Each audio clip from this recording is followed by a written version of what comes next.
야, 우인! 세탁 소집 딸년이 여기가 어디라고 기어들어와? 물 흐리지 말고 당장 나가! 동창 유라의 날카로운 고함 소리에 명품관의 모든 시선이 저에게 꽂혔습니다. 직원들조차 코를 막으며 저를 벌레 보듯 쫓아내려던 그 비참한 순간이었습니다. 그때였습니다. 여보, 내가 늦어서 미안해. 누가 당신을 이렇게 세워뒀어? 저벅저벅 걸어온 백화점 회장님이 제 손을 잡는 순간 기세등등하던 동창들의 얼굴이 사색이 되어 무너져 내리는 걸 보셨어야 합니다. 하지만 이건 시작에 불과했습니다. 가난한 촌년인 줄 알았던 제가 사실은 전 세계가 찾는 전설의 장인이었다면 믿어지시나요? 가장 밑바닥 무시에서 시작된 가장 우아하고 통쾌한 사이다 복수국. 과연 그들은 어떤 처참한 최후를 맞이하게 될까요?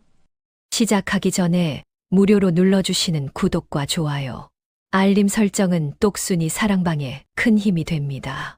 지금 어디서 듣고 계신지 댓글 달아주세요. 그럼 지금부터 이야기를 시작하겠습니다. 서울 강남 한복판 로열 백화점 명품관 더 퀸의 내부는 마치 다른 세상처럼 고요하고 화려합니다. 은은한 조명이 대리석 바닥을 비추고 진열장 안의 가방들은 보석처럼 반짝이며 주인을 기다리고 있죠.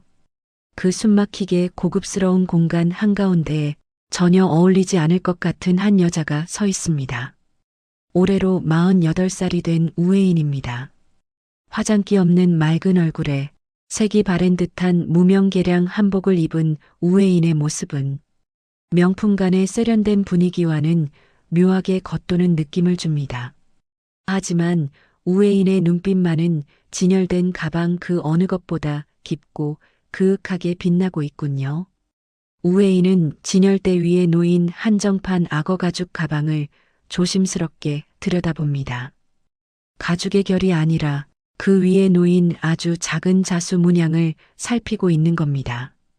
그때 또각또각 날카로운 구두 굽소리가 정막을 깨며 다가옵니다. 새로 부임한 지 얼마 안 된 매니저가 미간을 잔뜩 찌푸린 채 우혜인의 앞을 가로막아 섭니다. 매니저는 우혜인의 허름한 옷차림을 위아래로 훑어보더니 들릴 듯 말 듯한 콧방귀를 뀌며 말합니다. 저기요, 손님. 눈으로만 보세요. 매니저의 목소리에는 불친절함을 넘어선 경멸이 담겨 있습니다. 우혜인은 당황하지 않고 차분하게 고개를 들어 매니저를 바라봅니다. 그리고 나직하고 부드러운 목소리로 묻습니다. 자수가 참 독특하네요. 이 부분 마감이 조금 특이한데 혹시 설명해 주실 수 있나요? 우혜인의 정중한 물음에도 매니저는 기가 차다는 듯 헛웃음을 흘립니다. 마치 거지가 왕의 식탁에 대해 묻는 걸 들은 사람처럼 황당해하는 표정이죠. 매니저가 팔짱을 끼며 쏘아붙입니다. 아줌마, 이거 얼마짜린 줄 알고나 물어보시는 거예요? 이거 전 세계에 5개밖에 없는 한정판이에요. 설명해 드려도 못 사실 텐데 괜히 다른 VIP 손님들 오시는 길 막지 말고 좀 나가주시죠? 매니저는 손을 휘휘 내저으며 우혜인을 매장 밖으로 몰아내려 합니다. 우혜인은 모욕감에 입술을 지그시 깨물지만 소란을 피우고 싶지 않아 조용히 몸을 돌리려 합니다. 바로 그 순간이었습니다. 매장 입구가 왁자지껄해지더니 화려한 옷을 입은 한 무리의 여자들이 들어옵니다. 그 중심에는 온몸을 명품 로고로 도배한 여자가 서 있습니다. 우혜인의 고등학교 동창이자 학창시절 그녀를 지독하게 괴롭혔던 고유라입니다. 고유라는 매장에 들어서자마자 매니저에게 큰 소리로 아는 체를 합니다. 어머, 매니저님, 나왔어. 이번 신상 들어왔다며? 고유라의 목소리는 하이톤으로 찢어질 듯 매장을 울립니다. 매니저는 방금 전 우혜인에게 보였던 싸늘한 표정은 온데간데 없이 세상에서 가장 비굴한 미소를 지으며 고유라에게 달려갑니다. 어머나, 고유라 사모님 오셨어요? 기다리고 있었습니다. 오늘 사모님한테 딱 어울리는 물건이 들어왔거든요. 매니저와 고유라가 호들갑을 떨며 인사를 나누던 그때 고유라의 시선이 돌아서려던 우회인의 등 뒤에 꽂힙니다. 고유라의 눈이 동그랗게 커지더니 이내 입가에 비열한 미소가 번집니다. 고유라가 성큼성큼 다가와 우회인의 어깨를 거칠게 잡아 돌려 세웁니다. 어머, 이게 누구야? 너 우회인 아니니? 우회인은 피할 수 없는 상황임을 직감하고 천천히 고개를 듭니다. 고유라는 우회인의 얼굴을 확인하자마자 박수를 치며 깔깔대고 웃습니다.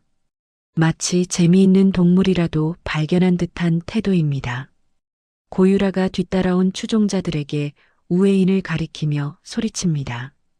얘들아, 여기 좀 봐. 내 고등학교 동창 우회인이야. 기억나니? 학교 다닐 때 냄새나는 세탁소집 딸이라고 우리가 놀렸던 애. 고유라의 말에 뒤에 있던 여자들이 입을 가리고 킥킥거리기 시작합니다. 우회인은 주먹을 꽉 쥐며 조용히 말합니다. 오랜만이네, 유라야. 여전히 목소리가 크구나. 우회인의 차분한 대꾸가 마음에 들지 않았는지 고유라의 표정이 순식간에 일그러집니다. 고유라는 우회인의 낡은 한복 소매를 손가락으로 툭툭 치며 비아냥거립니다. 어머 얘, 너 아직도 이러고 사니? 동창회비도 없어서 못 나오던 주제에 여기가 어디라고 기어들어와? 촌년이 백화점 물 흐리게 시리. 청소부 알바라도 구하러 왔니? 고유라의 독설은 멈출 줄 모릅니다. 매니저 역시 고유라의 기세에 동조하듯 끼어듭니다. 사모님 아시는 분이세요? 어쩐지 아까부터 안 나가고 서성거리더라고요. 구매력도 없어 보이는데 자꾸 물건을 만지작거려서 제가 곤란했지 뭐예요. 매니저의 말에 고유라는 의기양양하게 콧소리를 냅니다. 어머, 매니저님. 얘네 집이 원래 가난해서 그래. 이런 고급 가방은 평생 구경도 못 해봤을 텐데 만져보고라도 싶었겠지. 야, 우회인. 너 설마 이거 훔치려고 했던 건 아니지? 고유라의 터무니없는 모함에 우회인의 얼굴이 붉게 달아오릅니다. 더 이상 참을 수 없어진 우회인이 떨리는 목소리로 반박합니다. 말 조심해. 사람을 겉모습만 보고 판단하는 버릇은 여전하구나. 우회인의 말대꾸에 고유라의 눈꼬리가 사납게 치켜 올라갑니다. 고유라는 핸드백을 고쳐 매며 매장 전체가 떠나가라 소리를 지릅니다. 이게 어디서 눈을 동그랗게 뜨고 대들어? 야, 보안요원 어디 있어? 당장 이 여자 끌어내. 내가 로열 백화점 BVIP인데 이런 거지 같은 년이랑 같은 공간에 있는 것만으로도 불쾌해 죽겠네. 고유라의 고함 소리에 주변 손님들이 하나둘씩 모여들어 수군거립니다. 매장 직원들이 안절부절 못하며 보안요원을 부르러 뛰어가려는 찰나입니다. 백화점 입구 쪽에서 묵직하고 거대한 공기의 흐름이 느껴집니다. 마치 폭풍우가 몰아치기 직전의 고요함처럼 웅성거림이 순식간에 잦아듭니다. 입구 쪽을 바라본 사람들의 입이 딱 벌어집니다. 검은 양복을 입은 건장한 수행원 수십 명이 일사불란하게 길을 트고 있습니다. 그 사이로 53살의 나이가 믿기지 않을 만큼 다부진 체격과 날카로운 눈빛을 가진 남자가 걸어옵니다. 로열그룹의 회장 강태주입니다. 강태주의 등장에 매장 안의 공기는 순식간에 얼어붙습니다. 강태주는 한 번의 눈길도 주지 않고 곧장 매장 안으로 성큼성큼 걸어 들어옵니다. 그 압도적인 카리스마에 고유라도 잠시 입을 다물고 멍하니 바라볼 뿐입니다. 고유라는 곧 정신을 차리고 회장에게 눈도장을 찍을 절호의 기회라고 생각합니다. 고유라는 표정을 싹 바꾸어 세상에서 가장 교양 있는 척 미소를 지으며 강태주 앞을 막아섭니다. 어머, 회장님, 안녕하십니까? 저 기억하시죠? 지난번 자선 파티 때 인사드렸던 고유라가 허리를 굽히며 아양을 떨지만 강태주의 시선은 고유라를 그대로 통과해버립니다. 강태주에게 고유라는 그저 길가에 굴러다니는 돌멩이만도 못한 존재인 듯합니다. 강태주는 고유라를 투명 인간 취급하며 그녀의 어깨를 스치듯 지나쳐버립니다. 무시당한 고유라의 얼굴이 벌겋게 달아오릅니다. 강태주의 발걸음이 멈춘 곳은 다름 아닌 우회인의 앞입니다. 강태주는 잔뜩 굳어있던 표정을 풀고 우회인을 바라보며 깊은 한숨을 내쉽니다.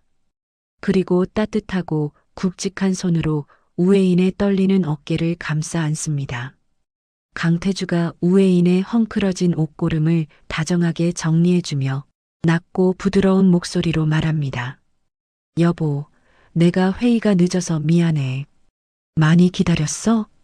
여보라는 두 글자가 매장 안을 울리는 순간 시간이 멈춘 듯합니다. 고유라의 입이 턱 빠질 듯 벌어지고 눈알이 튀어나올 듯 커집니다. 매니저는 들고 있던 고객 명단을 바닥에 떨어뜨리며 하얗게 질린 얼굴로 뒷걸음질 칩니다. 주변에서 구경하던 사람들 사이에서도 뭐, 여보라고? 저 여자가 회장 사모님이야? 라는 경악 섞인 탄성이 터져나옵니다. 우회인은 그제야 긴장이 풀린 듯 강태주의 옷자락을 살며시 잡으며 대답합니다. 아니에요. 저도 방금 왔어요. 그런데 여기 분위기가 좀 무섭네요. 우회인의 말에 강태주의 눈빛이 다시 매섭게 변합니다. 강태주는 천천히 고개를 돌려 얼어붙어 있는 매니저와 고유라를 번갈아 쳐다봅니다. 그 눈빛은 마치 먹잇감을 노리는 맹수처럼 살기가 등등합니다. 강태주가 수행 비서에게 손짓하자 비서실장이 즉시 다가와 허리를 숙입니다. 강태주가 얼음장처럼 차가운 목소리로 지시합니다. 김 실장, 지금 당장 이 매장 폐쇄해. 그리고 여기 매니저랑 직원들, 오늘부로 전원 인사대기 발령 내. 고객 응대 매뉴얼이 어떻게 되어 있길래 내 아내를 이따위로 대접하는지 철저하게 조사해서 보고해. 강태주의 불호령의 매니저는 다리에 힘이 풀려 그 자리에 주저앉고 맙니다. 회장님, 저는 몰랐습니다. 한 번만 용서해 주십시오. 매니저가 울며불며 애원하지만 강태주는 눈길조차 주지 않습니다. 이제 강태주의 시선은 사시나무 떨듯 떨고 있는 고유라에게 향합니다. 고유라는 입술이 파르르 떨려 말조차 제대로 나오지 않습니다. 강 회장님, 그게 아니라요. 저는 친구라서. 고유라가 비굴하게 변명을 늘어놓으려 하자 강태주가 픽 웃으며 말을 자릅니다. 친구? 내 아내에게 친구가 있었나? 내 기억엔 우리 집사람을 괴롭히던질 나쁜 동창들은 있어도 친구는 없었던 것 같은데. 강태주의 뼈 있는 한마디에 고유라의 얼굴은 흑빛이 됩니다. 강태주는 더 이상 상대할 가치도 없다는 듯 고유라에게서 시선을 거둡니다. 강태주는 다시 우회인을 향해 세상에서 가장 다정한 표정을 지으며 손을 내밉니다. 가자 여보. 이런 곳에 당신을 세워둬서 미안해. 안에서 차 한잔해. 우회인은 강태주의 손을 꼭 잡습니다. 두 사람은 수많은 수행원의 호의를 받으며 VIP 룸으로 향하는 전용 통로로 걸어갑니다. 우회인의 뒷모습은 아까의 초라해 보이던 여자가 아닙니다. 누구보다 기품 있고 당당한 로열 그룹의 안주인 그 자체입니다. 그들이 사라진 뒤에도 매장 안에는 무거운 침묵만이 감돕니다. 바닥에 주저앉은 고유라는 멍하니 우회인이 사라진 곳을 바라봅니다. 주변 사람들이 고유라를 피하며 웅성거리는 소리가 들려옵니다. 저 여자 아까 회장 사모님한테 막말하던 여자 아니야? 어머 세상에.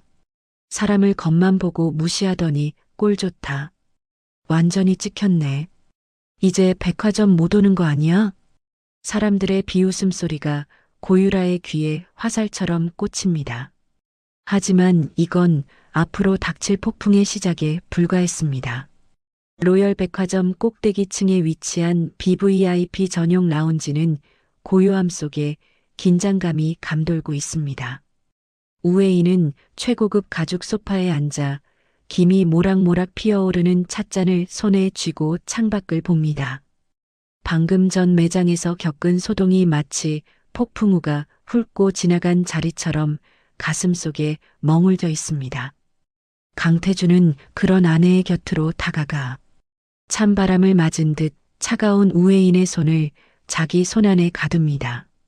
강태주가 미안함이 가득 담긴 눈빛으로 아내의 안색을 살피며 조심스럽게 묻습니다. 혜인아, 많이 놀랐지? 그 여자들이 한 말 마음에 두지 마.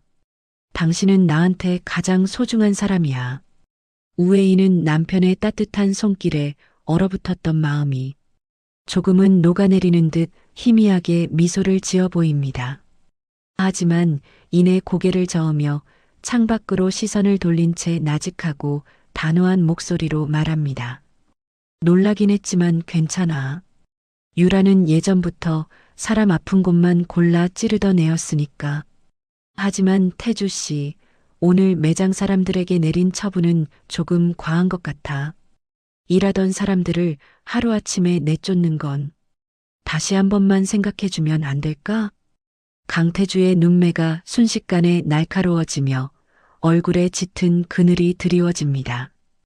강태주는 찻잔을 탁자에 탁 소리나게 내려놓으며 완강하게 고개를 젓습니다. 안 돼. 그건 당신을 위해서가 아니라 우리 백화점의 무너진 기본을 바로잡기 위해서야. 고객의 겉모습만 보고 문전박대하는 직원을 그냥 두는 건 경영자로서 있을 수 없는 일이지. 그리고 고유라 그 여자. 당신한테 촌년이니 모니 입에 담지도 못할 욕을 퍼부었다면서 내 아내를 모욕한 대가가 얼마나 무거운지 내가 똑똑히 가르쳐 줄 거야. 강태주는 곧바로 대기하고 있던 비서실장을 방 안으로 불러들여 서늘한 명령을 내립니다. 비서실장이 허리를 90도로 숙이며 회장의 지시를 하나하나 수첩에 옮겨 적습니다. 김 실장, 고유라, 그 여자의 남편이 누군지 당장 파악해. 우리 하청업체 중에 그 집안이랑 연결된 곳이 있다면 오늘부로 모든 계약을 전면 재검토하라고 해. 그리고 그 여자, 우리 그룹사나 모든 백화점과 호텔 출입 금지 명단에 올려서 입구부터 막아버려. 비서실장이 신속하게 대답하며 밖으로 나가자 라운지에는 다시 무거운 침묵이 내려앉습니다. 우웨이는 남편의 단호한 뒷모습을 보며 복잡한 심경에 잠깁니다. 한편 백화점 후문으로 쫓겨나다시피 나온 고유라는 씩씩거리며 자신의 외제차에 올라탑니다. 분노로 얼굴이 시뻘겋게 달아오른 고유라가 핸들을 거칠게 내리치며 목이 터져라 비명을 지릅니다. 아, 말도 안 돼. 우회인 그년이 회장 사모님이라고? 세탁소 딸년이 무슨 수로 그 자리에 앉아. 그때 고유라의 휴대전화가 요란하게 울리며 차 안을 시끄럽게 울려댑니다. 전화기 화면에는 남편이라는 글자가 떠 있고 고유라는 짜증 섞인 목소리로 전화를 받습니다. 하지만 수화기 너머에서 들려오는 것은 다정한 인사가 아니라 남편의 짐승 같은 고함이었습니다. 야, 너 오늘 백화점에서 도대체 무슨 짓을 하고 다닌 거야? 당장 대답 안 해? 고유라가 당황해서 손을 파르르 떨며 남편에게 되묻습니다. 자, 자기야. 갑자기 왜 그래? 무슨 일인데 그래? 남편이 쇳소리를 내며 미친 듯이 소리를 지르는 바람에 고유라는 귀에서 전화를 떼어냅니다. 무슨 일? 지금 로열그룹 본사에서 연락 왔어. 우리 회사랑 진행하던 납품 사업들 싹 다 중단한대. 너 혹시 강 회장 사모님한테 대들었어? 강 회장이 직접 지시했다잖아. 너 때문에 우리 집안 길거리에 나앉게 생겼다고. 이 멍청한 여자야. 당장 집에 기어들어와. 남편의 절규에 고유라는 손에 힘이 풀려 전화를 바닥으로 떨어뜨리고 맙니다. 하지만 고유라는 반성하기는커녕 이 모든 불행이 우애인 때문이라는 생각에 눈에 도끼를 품습니다. 고유라가 이빨을 득득 깔며 백화점 높은 건물을 노려보며 낮게 의졸입니다. 우애인, 네가 감히 내 인생을 통째로 망쳐놔? 어디 끝까지 가보자고. 네가 회장 첩인지 어디서 몸 팔다 온 년인지 내가 사교계에 낱낱이 까발려줄 테니까. 고유라는 곧바로 동창회 단체 채팅방을 켜고 자극적인 문장들을 쏟아내기 시작합니다. 얘들아, 오늘 대박 사건 터졌어. 우애인 정체 알아냈는데 소름 돋아. 백화점 회장 꼬셔서 사모님 노릇하던데 사실 걔 옛날에 템프로 출신으로 신분 세탁한 거래. 내 눈으로 직접 봤는데 회장이 걔를 여보라고 부르면서도 물건 취급하는 게 딱 스폰 받는 첩이더라고. 고유라가 퍼뜨린 근거 없는 헛소문은 순식간에 강남 사교계 전체로 번져나갑니다. 다음 날 오후 백화점 내 최고급 카페테리아인 로열 라운지는 평소보다 더 소란스럽습니다. 태주와 친분이 있는 임원 부인들이 옹기종기 모여 앉아 혜인에 대해 수군대고 있습니다. 한 부인이 화려한 부채를 살랑거리며 은밀한 목소리로 속삭입니다. 어머, 사모님들 소문 들으셨어요? 이번에 강 회장이 데려왔다는 그 여자 말이요. 옆에 있던 다른 부인이 눈을 크게 뜨며 의자를 바짝 당겨 앉습니다. 아유, 말도 마세요. 옷 입는 꼴이 동네 시장터 상인 같다던데 출신이 아주 저급하다더라고요. 고등학교 때도 행실이 안 좋아서 근처 남자들이란 남자들은 다 만나고 다녔다면서요? 강 회장이 대체 뭘 보고 홀린 건지 몰라. 남자들은 참 저런 천박한 거에 약하다니까요. 그때 라운지 입구에 육중한 유리문이 열리며 우애인이 들어섭니다. 평소보다 조금 더 신경을 써서 고운 남색 비단 한복을 입었지만 여전히 화려함과는 거리가 멉니다. 우애인이 자리에 앉으려 하자 부인들의 대화가 칼로 자른 듯 딱 끊기며 차가운 정적이 흐릅니다. 부인들은 대놓고 우애인을 위아래로 훑어보며 비웃음 섞인 시선을 노골적으로 보냅니다. 우애인은 그 싸늘한 분위기를 온몸으로 느끼면서도 꼿꼿하게 자리에 앉습니다. 라운지 구석에서 이 광경을 지켜보던 고유라가 회심의 미소를 지으며 다가옵니다.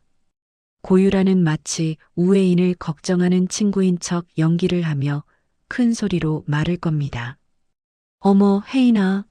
어제는 내가 좀 심했지? 우리 옛날 정 생각해서 화해하자. 그런데 너 소문 보니까 정말 대단하더라. 회장님 마음을 어떻게 그렇게 쏙 뺏었니? 비결 좀 알려줘봐. 혹시 예전에 그 세탁소 할 때 배운 서비스 정신 같은 거야? 아니면 다른 기술이라도 있어? 고유라의 비아냥에 주변 부인들이 풋하고 웃음을 터뜨리며 혜인을 비웃습니다. 우애인은 찻잔을 잡은 손바닥에 땀이 배어 나오지만 고유라를 똑바로 응시하며 입을 엽니다. 그리고 차분하지만 뼈가 있는 목소리로 고유라의 말을 받아칩니다. 유라야, 옛말에 입은 재앙을 불러오는 문이라고 했어. 근거 없는 소문을 만들고 다니면 그 끝이 너에게 어떻게 돌아갈지 한 번이라도 생각해봤니? 너 지금 내 남편 회사가 왜 위기인지 정말 몰라서 이러는 거야? 우애인의 당당한 태도에 고유라가 오히려 당황하며 얼굴을 붉히고 목소리를 높입니다. 뭐?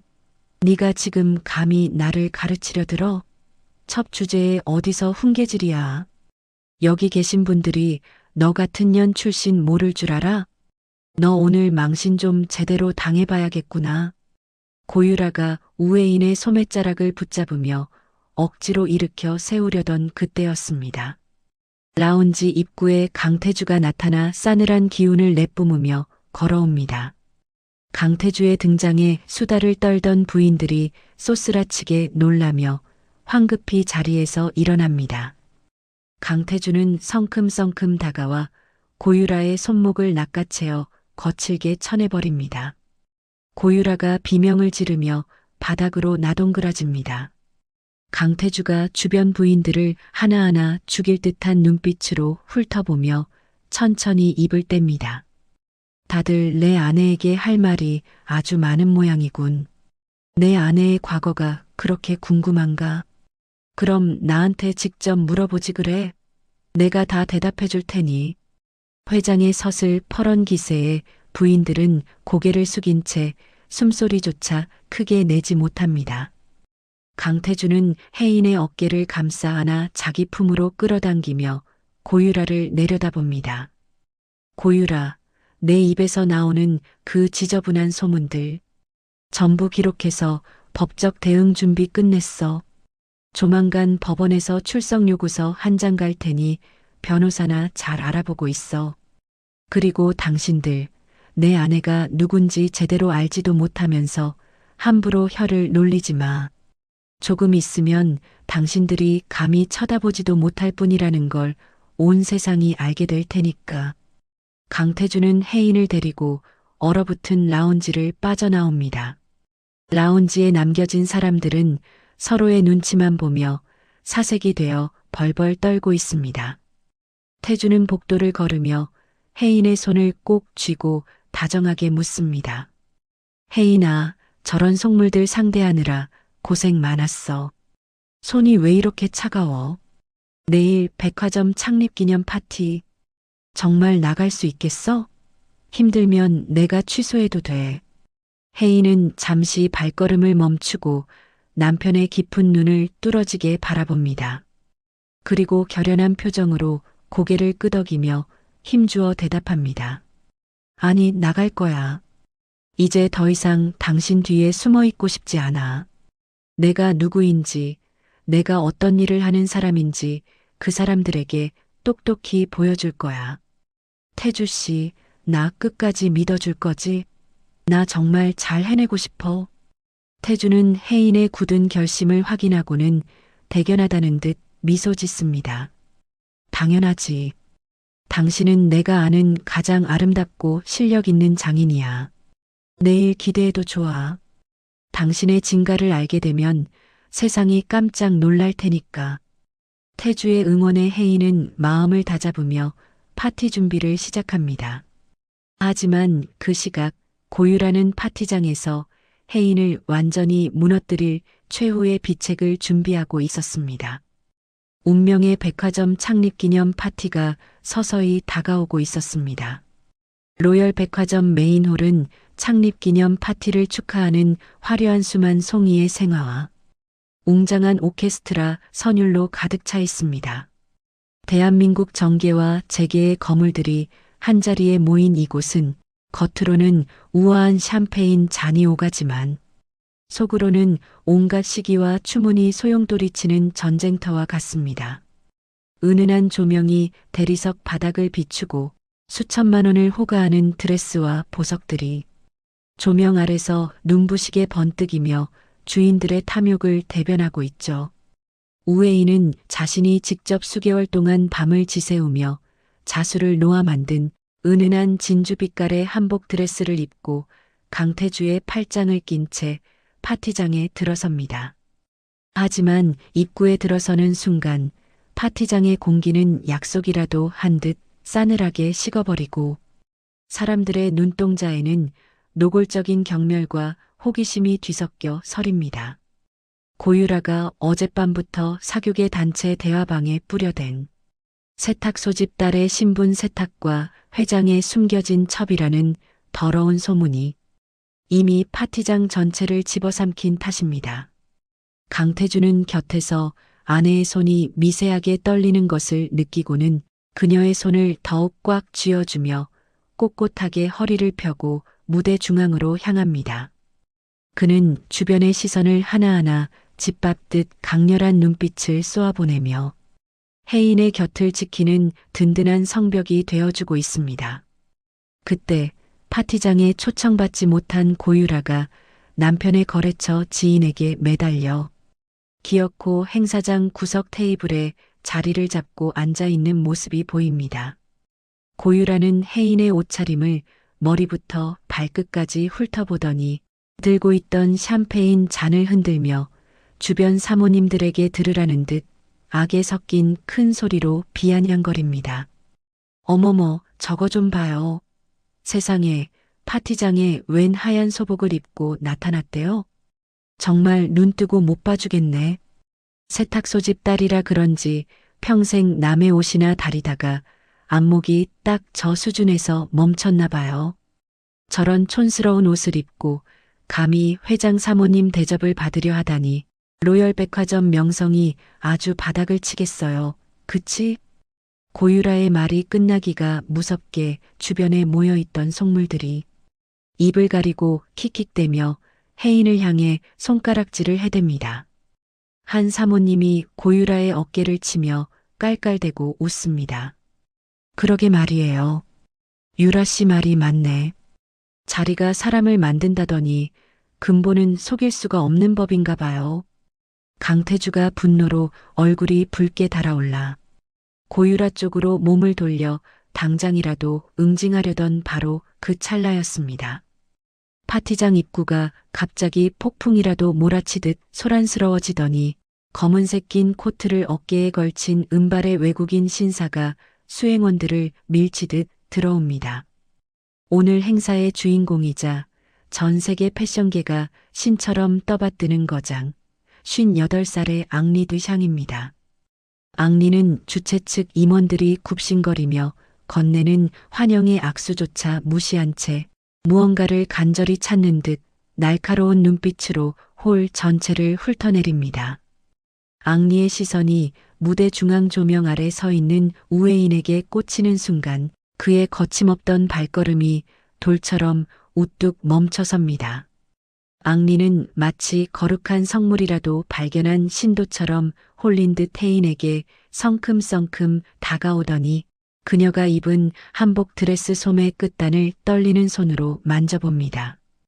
혜인이 예상치 못한 외국인의 행동에 깜짝 놀라 뒤로 물러나려 하자 앙리는 믿을 수 없다는 듯 두 눈을 크게 뜨고 프랑스어로 소리칩니다. 오 신이시여, 이 섬세한 한 땀의 결, 이 완벽하게 살아있는 봉황의 눈매. 이것은 전설 속의 장인 다나의 솜씨가 아닙니까? 옆에 있던 통역사가 당황하며 앙리의 말을 급히 한국어로 전하자 혜인을 조롱하던 사람들의 웃음소리가 단칼에 베인 듯 잘려나갑니다.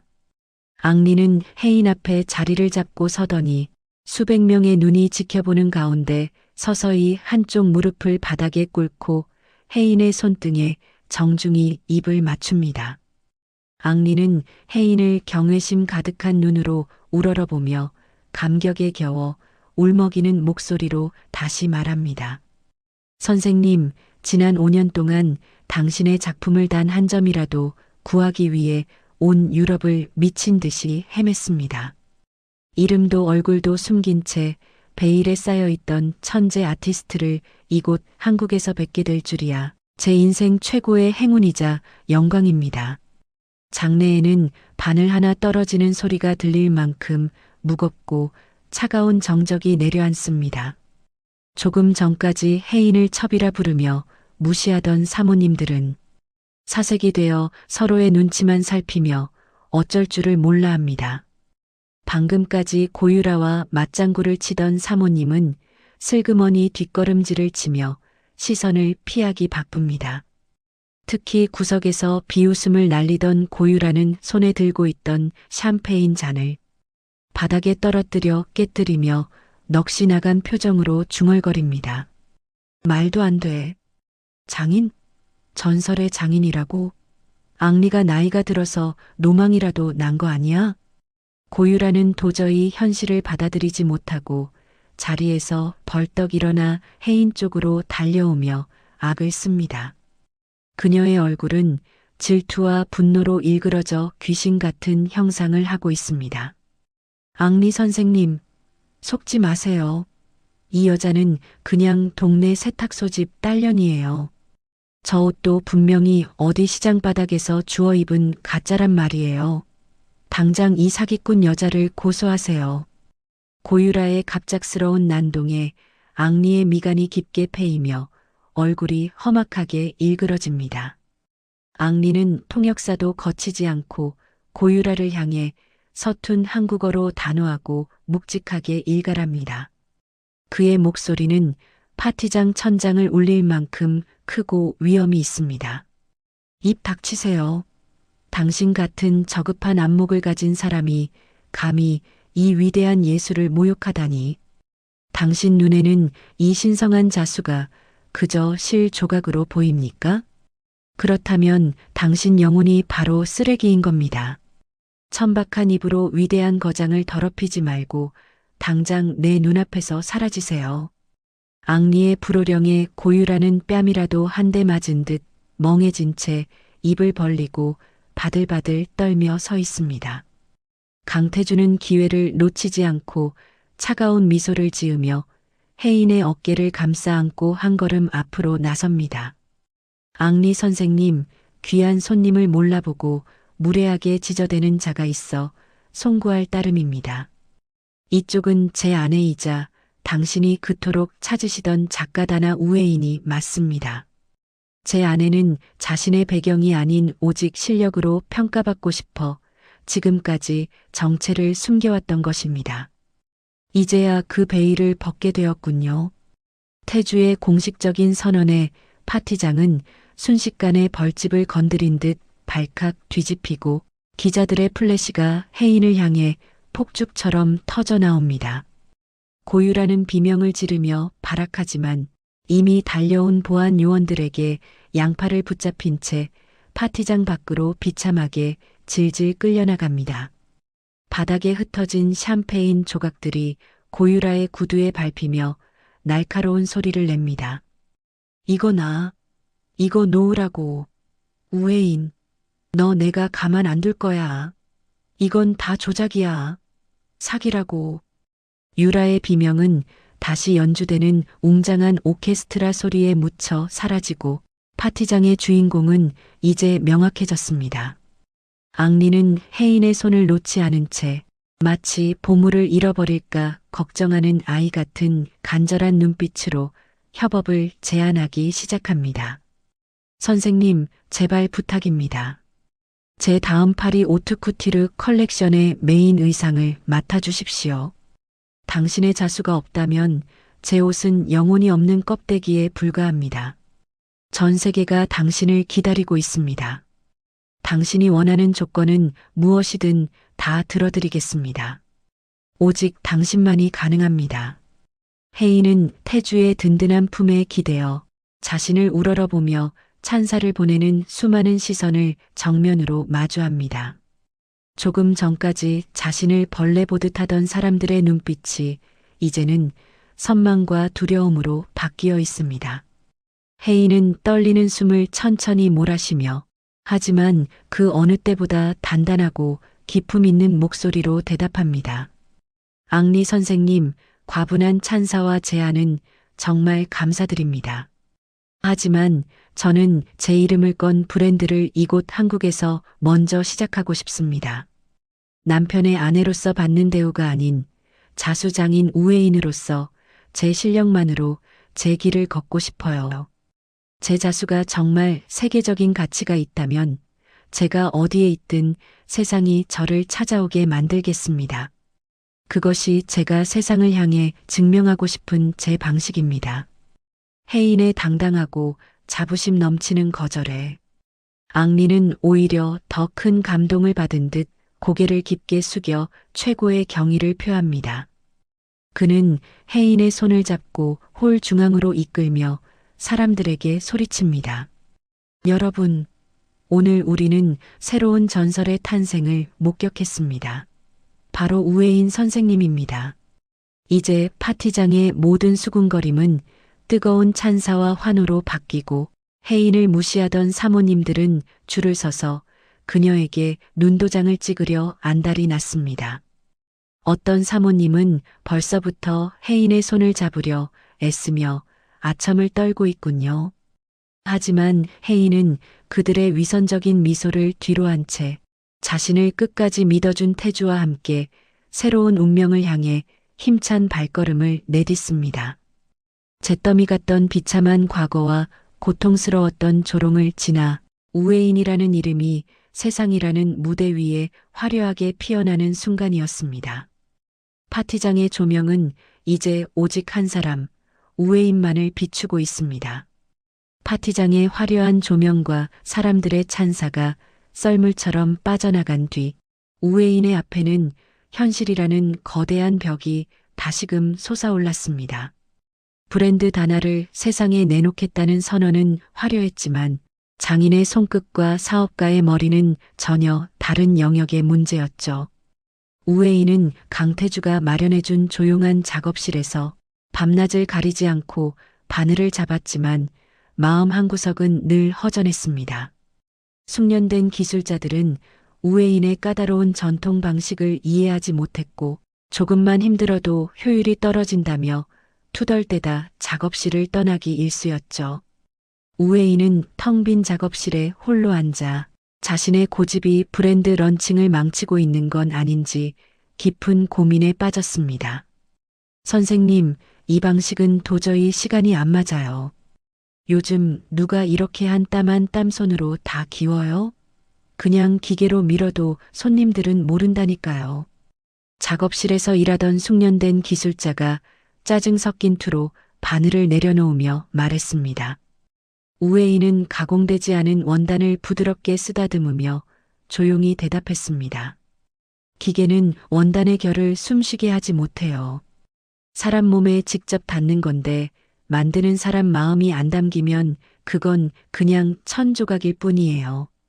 결국 기술자들은 우회인의 고집을 견디지 못하고 하나둘 작업실을 떠났습니다. 우회인은 떠나는 그들의 뒷모습을 보며 긴 한숨을 내쉬었습니다. 텅 빈 작업실에 홀로 앉아 깊은 고민에 빠져있던 우회인은 답답한 마음을 달래기 위해 동대문 원단 시장 뒷골목을 정처 없이 걸었습니다. 화려한 대로변을 지나 낡은 건물 사이로 어두운 그림자가 드리운 골목 안쪽으로 들어갔을 때 우회인의 눈에 기이한 광경 하나가 들어왔습니다. 지저분한 길바닥에 주저앉아 누군가 버린 자투리 천 조각들을 미친 듯이 이어붙이고 있는 한 청년이 있었습니다. 그 청년이 바로 28살의 천재적인 감각을 지닌 지호였습니다. 지호는 헝클어진 머리에 꾀재재한 옷차림을 하고 있었지만 천을 다루는 손길만큼은 마치 보물을 다루듯 섬세하고 경건했습니다. 지호의 손끝에서 탄생하는 기이하고 파격적인 패턴에 매료된 우회인이 지호의 곁으로 천천히 다가가 넌지시 말을 건넸습니다. 그쪽 마감 방식이 참 독특하네요. 이 자투리 천으로 이런 곡선을 내다니 정말 놀라워요. 혹시 어디서 배운 기법인가요? 지호는 대답 대신 무심하게 고개를 들어 우회인을 아래 위로 훑어보았습니다. 낯선 아줌마의 참견이 귀찮다는 듯 지호는 다시 바느질에 집중하며 퉁명스럽게 쏘아붙였습니다. 아줌마가 뭘 안다고 아는 척이에요? 그냥 가던 길 가세요. 내 예술 방해하지 말고. 여기는 돈 많은 사모님들이 산책하는 곳이 아니거든요. 지호의 거친 말투에도 우회인은 미소를 지으며 무릎을 굽히고 지호의 옆에 앉았습니다. 우회인은 지호가 애를 먹고 있던 두꺼운 원단 겹친 부분을 슬쩍 낚아채 순식간에 전통 침선장의 비기인 어금 맥기질로 단단하게 꿰어냈습니다. 놀란 지호가 눈을 크게 뜨며 우회인의 손을 덥석 잡고 소리쳤습니다. 이게 어떻게 이렇게 부드럽게 넘어가요? 이 두꺼운 걸 바늘 한 번 안 부러뜨리고 아줌마 정체가 대체 뭐야? 손놀림이 사람이 아니잖아. 지호의 목소리가 골목 안을 울릴 정도로 커졌습니다. 우회인은 지호의 초롱초롱한 눈망울을 보며 단호하고 기품 있게 말했습니다. 내 이름은 우혜인이에요. 브랜드 단화를 만들고 있죠. 지호 씨, 그쪽에 그 길들지 않은 감각이 내 옷에 꼭 필요해요. 나와 함께 세계를 놀라게 할 옷을 만들어 보지 않겠어요? 지호는 우혜인이 건넨 자수 손수건의 압도적인 정교함에 넋을 잃고 바라보다가 이내 바닥에 무릎을 꿇으며 간절하게 말했습니다. 선생님, 저를 제자로 받아주세요. 이 골목에서 썩기엔 제 재능이 너무 아까웠는데 이제야 진짜 주인을 만난 것 같네요. 시키는 건 뭐든 다 하겠습니다. 지호가 합류하자 다나의 의상들은 생동감 넘치는 예술로 변하기 시작했습니다. 혜인의 고전적인 기품에 지호의 파격적인 선이 더해지자 지금껏 보지 못한 아름다움이 탄생했죠. 태주도 지호의 재능을 인정하며 그가 마음껏 날뛸 수 있도록 최고급 부자재와 전용 작업 공간을 아낌없이 지원해 주었습니다. 혜인은 이제야 완벽한 톱니바퀴가 맞물려 돌아가는 것을 느꼈습니다. 하지만 빛이 강하면 그림자도 깊어지는 법이었습니다. 사교계에서 매장당할 위기에 처한 고유라는 남편의 회사가 부도 직전에 몰리자 완전히 이성을 잃고 도끼를 품었습니다. 유라는 혜인의 작업실 보조 직원인 미니를 은밀히 강남의 한 호텔로 불러냈습니다. 미니 씨, 돈 많이 필요하지 않아? 동생 수술비가 급하다며. 내 말 한마디면 그 돈 오늘 당장 해결해 줄 수 있는데. 유라가 현금 뭉치가 든 봉투를 테이블 위에 툭 던지자 미니의 눈동자가 심하게 흔들렸습니다. 미니가 마른 침을 삼키며 겁에 질린 목소리로 물었습니다. 제가 뭘 하면 되는데요? 선생님을 배신할 수는 없어요. 선생님은 저한테 정말 잘해주신 분이에요. 유라는 비열한 미소를 지으며 미니의 귀에 대고 차갑게 속삭였습니다. 배신이 아니야, 기회지. 우혜인이 밤새 만든 메인 도안들, 그거 사진만 찍어와. 그거면 내 동생 목숨도 살리고 내 가족 평생 먹고 살 돈 줄 테니까. 우혜인은 어차피 돈 많잖아. 하나 정도 없어져도 상관없어. 결국 탐욕과 절박함에 눈이 먼 미니는 혜인의 도안을 촬영해 유라에게 넘겼습니다. 유라는 그 도안을 들고 경쟁업체 라비앙의 대표를 찾아가 당격하게 외쳤습니다. 이거 우혜인이 이번 쇼에 내놓을 메인 디자인이에요. 다나의 런칭쇼보다 하루 먼저 발표하세요. 우혜인을 한순간에 사기꾼으로 만들 기회라고요. 증거는 확실하니까 걱정 마세요. 라비앙 대표는 도안을 살피며 만족스러운 듯 고개를 끄덕였습니다. 고유라 씨 덕분에 우혜인의 콧대를 완전히 꺾어 놓을 수 있겠군요. 계약합시다. 우리 쪽 공장을 풀가동해서 내일 당장 룩북을 뿌리겠습니다. 런칭쇼를 일주일 앞두고 혜인과 지호는 그것도 모른 채 구슬땀을 흘리며 의상을 점검했습니다. 선생님, 우리가 만든 이 옷들이 런웨이에 오르면 사람들 아마 기절할걸요? 이런 디자인은 파리에서도 못 봤을 거예요. 지호가 신이 나서 마네킹의 옷자락을 정리하며 혜인에게 밝게 웃어 보였습니다. 혜인도 지호의 어깨를 토독토독 두드리며 다정하고 인자하게 대답했습니다. 지호야, 너와 내가 아니었으면 절대로 못 만들었을 작품들이야. 세상이 우리 진심을 알아줄 날이 얼마 남지 않았구나. 정말 고생 많았다. 두 사람의 웃음소리가 작업실에 가득 찼지만 밖에서는 어두운 그림자가 소리 없이 다가오고 있었죠. 그 시각 강태주는 비서실로부터 긴급하고도 은밀한 보고를 듣고 있었습니다. 비서실장이 태블릿 PC를 내밀며 낮은 목소리로 보고를 올렸습니다. 회장님, 고유라가 최근 라비앙 대표와 접촉해 사모님의 도안을 넘긴 정황이 포착되었습니다. 이미 공장 가동을 시작했다는 첩보가 들어왔습니다. 강태주의 눈빛이 얼음장처럼 차갑게 식으며 창밖에 짙은 어둠을 응시했습니다. 고유라, 네가 감히 내 아내의 소중한 꿈을 건드려? 내 발로 무덤을 파는구나. 어디 네가 던진 돌이 누구 머리를 깨뜨릴지 지켜보자.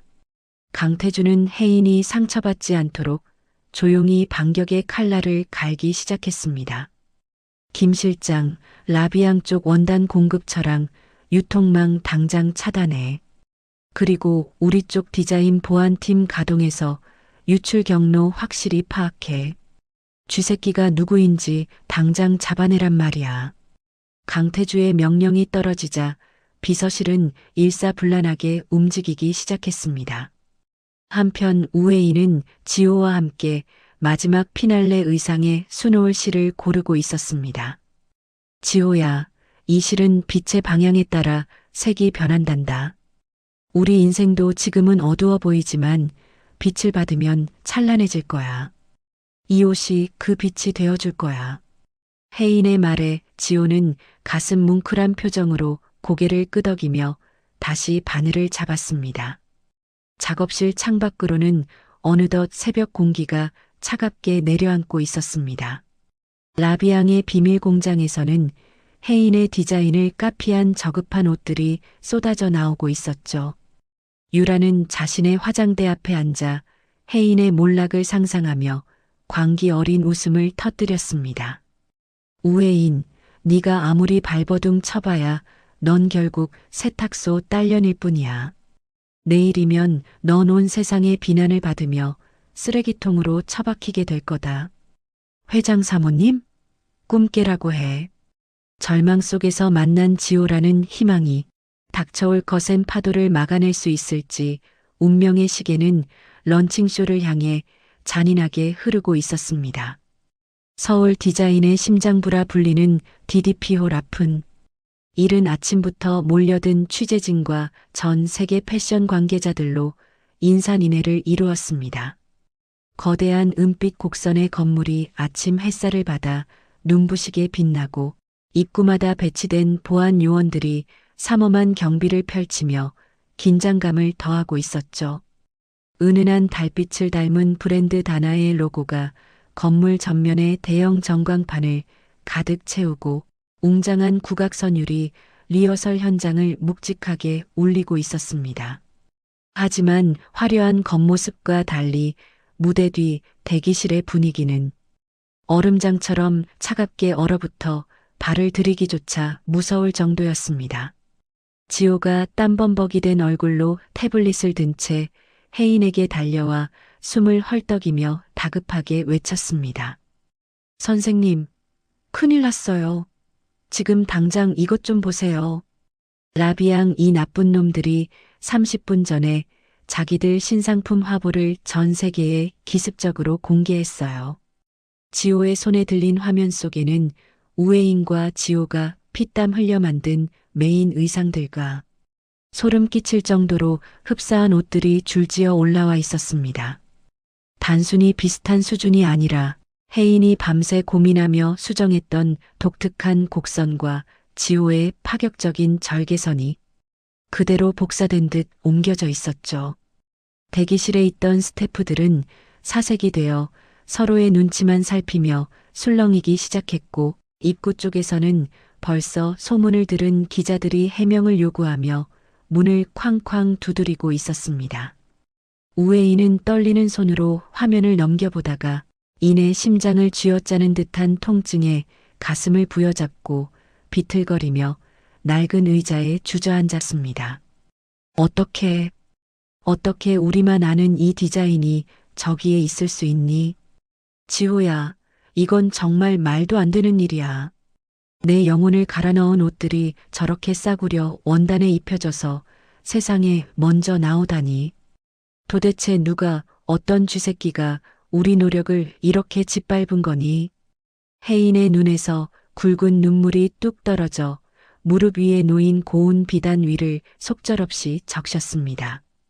공들여 쌓아온 탑이 완성을 앞두고 한순간에 무너져 내리는 절망감이 혜인의 전신을 차갑게 덮쳤습니다.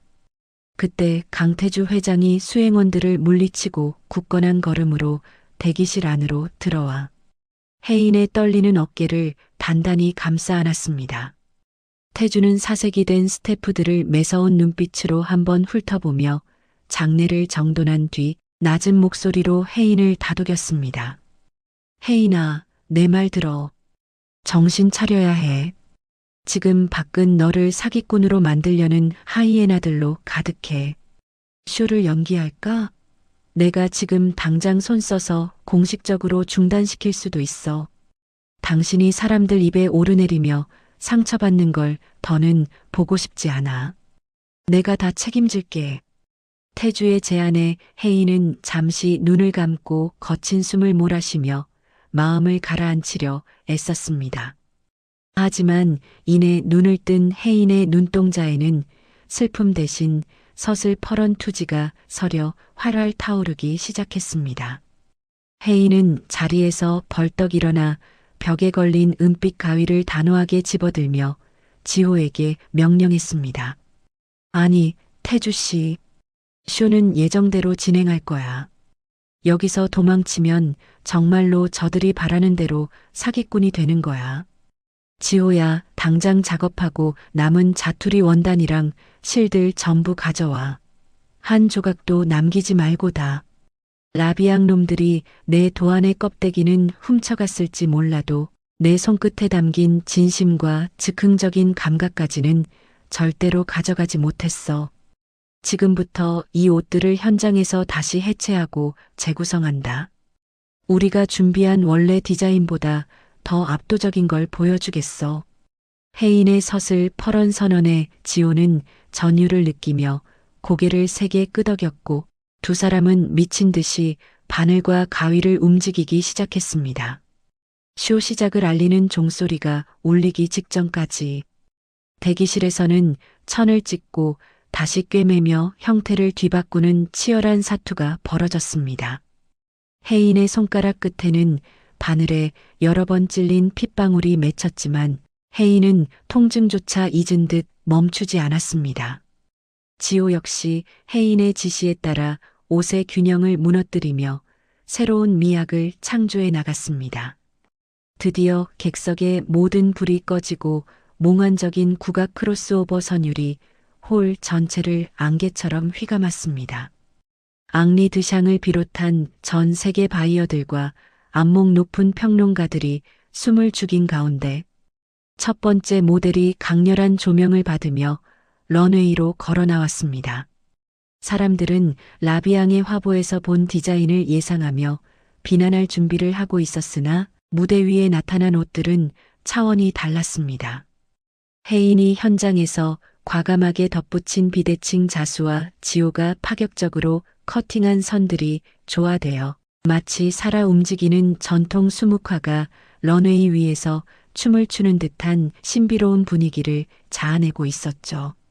특히 피날레 무대에서 모델이 입고 나온 드레스는 그야말로 관객들의 너클 빼놓기에 충분했습니다.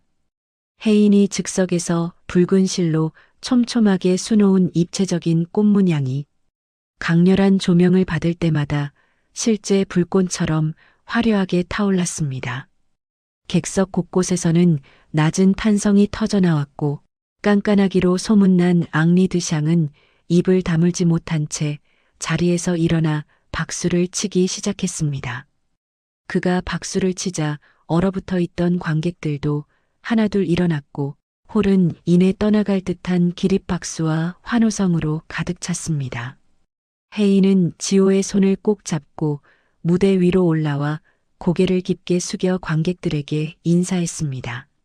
수많은 카메라 플래시 세례 속에서 혜인은 비로소 자신이 진정한 장인으로 거듭났음을 가슴 깊이 느꼈습니다. 무대 뒤편 구석에서 스태프로 변장해 이 광경을 지켜보던 고유라는 분노와 질투로 몸을 부르르 떨며 입술을 깨물었습니다. 말도 안 돼. 전현이 어떻게 저걸 저 짧은 시간에 다 바꿔버려? 저건 사람이 아니야.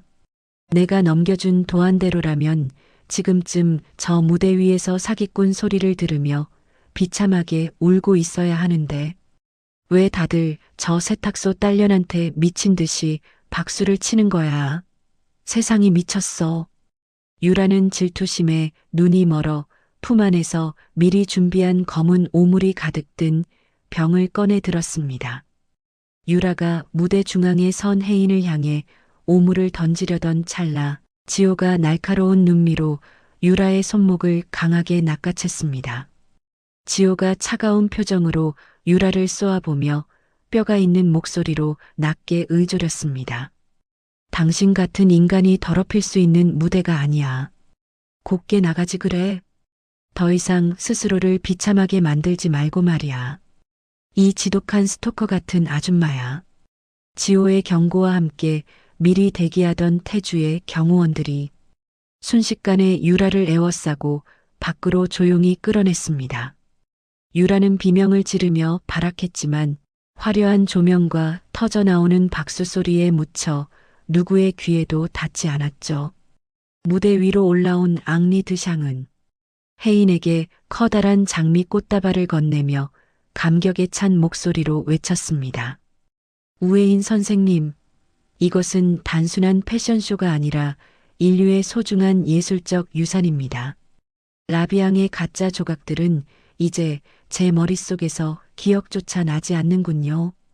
당신이야말로 이 시대가 진정으로 원하던 최고의 예술가이자 장인입니다. 앙리의 극찬이 마이크를 타고 홀 전체에 울려 퍼지자 혜인의 눈시울이 다시 뜨겁게 달아올랐습니다. 쇼가 끝난 뒤 폭풍이 지나간 듯 고요해진 대기실에서 혜인과 태주 그리고 지호 세 사람은 서로의 손을 맞잡았습니다. 우에인이 환하게 웃으며 남편과 제자를 바라보며 진심을 담아 말했습니다. 태주 씨, 지호야. 우리 정말 해냈어. 나 소박하지만 지금 이 순간이 내 인생에서 가장 행복해. 세탁 소집 딸로 살면서 가슴에 맺혔던 조롱과 무시의 기억들이 이제야 다 씻겨나가는 기분이야. 혜인의 말에 태주는 아내를 품에 꼭 안아주며 대견하다는 듯 따뜻한 미소를 지어 보였습니다. 태주가 부드러운 목소리로 아내의 귓가에 조용히 속삭였습니다. 고생했어, 혜인아. 이제 온 세상이 당신의 이름을 위대한 장인으로 기억하게 될 거야. 당신은 충분히 그럴 자격이 있고 나는 당신이 내 아내라는 게 가장 자랑스러워. 지호도 코끝을 찡긋하며 혜인에게 장난스럽게 엄지를 치켜 세우며 분위기를 띄웠습니다. 잠시 후 비서실장이 다급하게 들어와 태주에게 조심스럽게 귓속말을 건넸습니다.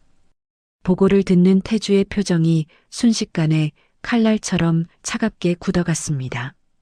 회장님, 방금 밖으로 끌어낸 고유라를 조사하던 중 결정적인 사실을 발견했습니다. 그 여자가 우리 내부 직원을 매수한 정황이 고스란히 담긴 휴대폰과 녹취를 확보했습니다. 배우는 고유라가 확실하고 협력한 쥐새끼도 이미 신원이 파악되었습니다. 태주의 눈빛이 다시 사업가 특유의 냉철하고 잔혹한 빛으로 돌아왔고 그는 혜인의 손을 한 번 더 꽉 쥐어주었습니다. 태주가 결연한 보복의 의지를 담아 혜인에게 말했습니다. 혜인아, 행복한 순간은 여기까지 충분히 누려. 당신은 충분히 축하받을 자격이 있어. 이제 당신의 소중한 명예를 더럽히려 했던 쥐새끼들을 전부 잡아내어 대가를 치르게 할 시간이야. 내가 단 한 명도 용납하지 않고 인생이 어떻게 무너지는지 보여줄 거니까 믿고 지켜봐. 혜인은 조용히 고개를 끄덕이며 거울 속에 비친 자신의 당당하고 기품 있는 모습을 가만히 응시했습니다. 축제는 끝났지만 자신의 삶을 지키기 위한 또 다른 전쟁이 시작되려 하고 있었습니다. 런칭쇼의 성공은 위대한 여정의 시작일 뿐 혜인을 시기하는 어둠의 세력들은 더 잔인한 덫을 놓고 기다리고 있었죠. 하지만 혜인은 더 이상 예전에 힘없고 나약하게 당하기만 하던 세탁소집 딸이 아니었습니다. 자신의 재능을 믿어주는 사람들과 함께라면 그 어떤 풍파도 당당히 헤쳐나갈 수 있다는 자신감이 혜인의 가슴 깊은 곳에서 뜨거운 불꽃처럼 타오르며 앞날을 밝히고 있었습니다. 가장 빛나는 순간 뒤에 찾아올 폭풍 전야의 고요함이 작업실의 밤 공기를 타고 서서히 내려앉고 있었습니다. 브랜드 다나의 런칭쇼가 유례없는 대성공을 거둔 지 불과 이틀이 지났습니다. 전 세계 패션 매거진의 메인을 우웨인의 이름이 장식하며 화려한 조명이 그녀를 비췄죠. 유럽과 미국의 대형 백화점에서 입점 문의가 빗발치는 그야말로 꿈같은 나날이 이어지고 있었습니다. 우웨인은 지오와 함께 런칭쇼에서 선보였던 메인 의상들을 해외 수출용으로 다시 제작하기 위해 늦은 밤까지 작업실에 불을 밝히며 한 땀 한 땀장인 정신을 쏟아붓고 있었습니다. 바늘 끝에 맺힌 옹기와 원단을 스치는 사각거리는 소리만이 정적을 메우고 있었습니다. 우웨인이 돋보기를 고쳤으며 붉은 실로 정교한 꽃문양을 수놓다가 지호에게 다정하게 말했습니다. 지호야, 이 피날레 드레스는 파리의 앙리 선생님께 보낼 거니까 평소보다 더 신경을 써야 해. 지호는 평소에 장난기 어린 표정을 지우고 진지한 눈빛으로 원단을 재단하며 대답했습니다. 걱정 마세요, 선생님. 제가 밤을 새워서라도 선생님 자수가 돋보이게 완벽하게 마감할게요. 우웨인이 지호의 든든한 모습에 미소를 지으며 바느질 속도를 높였습니다. 우리가 무대 위에서 보여준 그 즉흥적인 아름다움이 해외 바이어들에게도 그대로 전달되어야 하거든. 지호가 가위를 내려놓고 허리를 쭉 펴며 감격에 찬 목소리로 외쳤습니다. 우리 이제 정말 세계로 뻗어나가는 거 맞죠? 어제까지만 해도 시장 뒷골목에서 버려진 1000조각을 줍던 제가 이런 명품을 만들고 있다니 아직도 꿈만 같아요. 두 사람이 희망찬 미래를 설계하며 작업에 열중하던 그때 강태주 회장이 정장 차림으로 작업실에 들어와 우웨인의 어깨를 부드럽게 주물러 주었습니다. 강태주가 아내의 피곤한 안색을 살피며 걱정스러운 목소리로 말했습니다. 혜인아, 너무 무리하지 마. 당신 몸이 상하면 이 성공이 다 무슨 소용이야. 우웨인이 남편의 손을 가볍게 잡으며 다정한 눈빛으로 화답했습니다. 조금만 더 하면 돼요. 태주 씨도 오늘 회의 많았을 텐데 고생 많았어요. 강태주가 아내의 손등에 입을 맞추며 부드럽게 권유했습니다. 오늘은 이만하고 들어가서 좀 쉬자. 내가 근처에 당신이 좋아하는 정갈한 한정식 집을 예약해뒀어. 지호군도 같이 가서 영양 보충 좀 하지. 우웨이는 남편의 다정한 권유에 못 이기는 척 바늘을 내려놓으며 미소 지었습니다. 세 사람이 작업실 문을 꼼꼼히 걸어 잠그고 퇴근한 지 불과 몇 시간이 지나지 않았을 때였습니다. 어둠이 짙게 깔린 새벽 2시 무렵 정막이 흐르는 작업실 건물 뒷문으로 검은 모자를 깊게 눌러 쓴 남자가 그림자처럼 소리 없이 나타났습니다. 남자는 미리 파악해둔 듯 익숙한 솜씨로 보안 장치의 배선을 끊어버리고 작업실 내부로 침입했습니다. 남자는 준비해온 커다란 기름통을 꺼내 우웨인이 애지중지하던 최고급 비단 원단들 위에 무차별적으로 뿌려댔습니다. 이미 완성되어 수출 포장까지 마친 의상들 위에도 독한 기름 냄새가 진동하며 스며들었습니다. 남자가 주머니에서 라이터를 꺼내 불을 켜자 작은 불꽃이 기름 젖은 바닥에 닿는 순간 작업실은 순식간에 거대한 화염에 휩싸이며 모든 것을 삼키기 시작했습니다. 새벽 3시 무렵 우웨이는 비보를 전하는 전화를 받고 겉옷도 제대로 걸치지 못한 채 현장으로 미친 듯이 달려왔습니다. 건물 전체를 집어삼킬 듯 타오르는 시커먼 연기와 하늘을 찌를 듯한 붉은 불길이 우웨인의 눈동자에 맺혔습니다. 우웨인은 비명조차 지르지 못한 채 무너져 내리듯 차가운 아스팔트 바닥에 주저앉았습니다.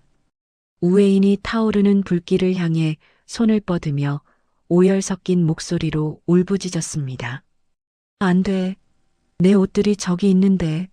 지호랑 내가 밤새운 자수들이 다 저 안에 있단 말이야. 우회인이 불길 속으로 뛰어들려 발버둥 쳤지만 강태주가 그녀를 필사적으로 끌어안아 막아섰습니다. 강태주가 울먹이는 우회인을 가슴에 묻으며 굳은 목소리로 다독였습니다. 안 돼, 혜인아. 위험해. 제발 정신 차려. 강태주의 양복 상의가 우회인의 절규와 눈물로 흠뻑 젖어들었고 우회인은 짐승 같은 울음을 터뜨리며 가슴을 쥐어뜯었습니다. 날이 밝고 간신히 화재가 진압된 후 우회인은 잿더미가 되어버린 작업실 안으로 무거운 발걸음을 옮겼습니다.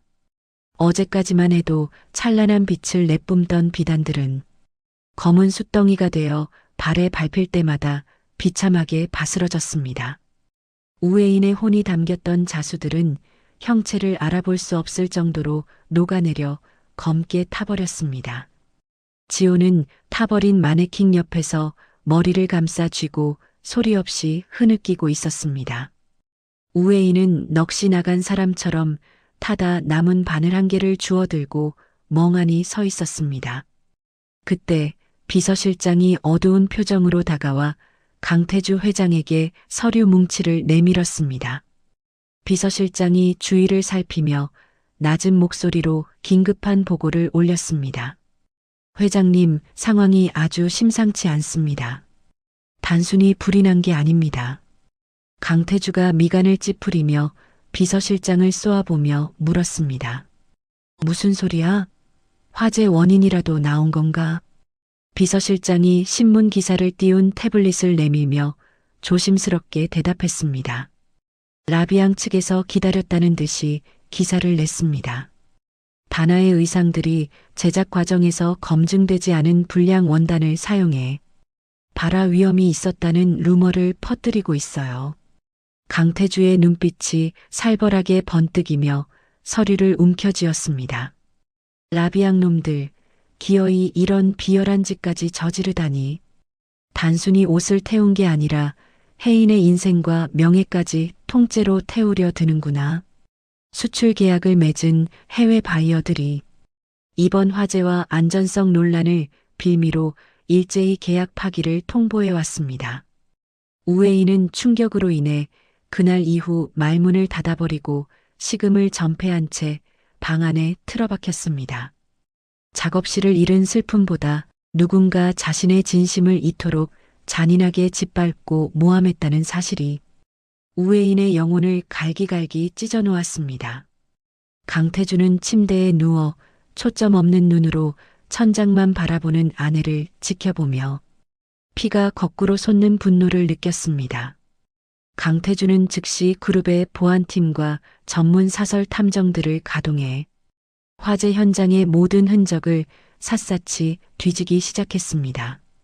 강태주가 보안팀장에게 전화를 걸어 얼음장 같은 목소리로 명령했습니다. 누구든 이 불을 지른 놈과 그 배우를 끝까지 찾아내서 내 앞에 데려와. 보안팀장이 단호하게 대답하며 보고를 마쳤습니다. 알겠습니다, 회장님. 즉시 모든 인력을 동원해 추적하겠습니다. 강태주가 창밖을 매섭게 노려보며 낮게 은조렸습니다. 내 아내의 눈물 한 방울당 억배의 대가를 치르게 할 거니까 살아서 도망갈 생각은 꿈도 꾸지 말라고 해. 한편 고유라는 자신의 화려한 아파트 거실에서 와인 잔을 기울이며 소름 끼치는 웃음을 터뜨리고 있었습니다. 라비앙 대표로부터 건네받은 거액의 사례금을 확인하며 완벽한 승리감에 도취해 있었습니다. 고유라가 와인을 한 모금 마시며 거울 속의 자신을 향해 승리감에 젖어 짓거렸습니다. 우회인, 넌 이제 끝이야. 옷이 한 벌도 없는데 무슨 수로 장인 대접을 받겠니? 고유라가 비릿한 미소를 지으며 혼잣말로 비아냥거렸습니다. 전 세계 바이어들이 내 옷이 불량이라고 손가락질하는데 다시 일어설 수 있을 것 같아? 평생 그 잿더미 속에서 울면서 내 수준에 맞게 살라고. 고유라는 방화범에게 해외 도피 자금을 송금하며 모든 흔적을 지웠다고 철석같이 확신했습니다. 하지만 고유라가 간과한 것이 있었습니다. 우회인이 절망에 빠져 있는 동안 지호는 포기하지 않고 잿더미 속을 맨손으로 파헤치고 있었습니다. 손톱 밑에 시커먼 검댕이 박히고 손가락에서 피가 나도 지호는 멈추지 않았습니다. 지호가 타버린 잔해를 걷어내며 거친 숨을 몰아쉬고 중얼거렸습니다. 분명히 어딘가에 남아있을 거야. 선생님이 공들여 만든 그 데이터들이 그렇게 쉽게 사라질 리 없어. 지호는 타버린 책상 아래 깊숙한 곳에서 기적적으로 열기에 일그러진 뇌와 금고를 발견했습니다. 금고 문을 열자 그 안에서 우회인의 모든 도안 데이터가 담긴 외장 하드디스크가 온전한 모습으로 나타났습니다.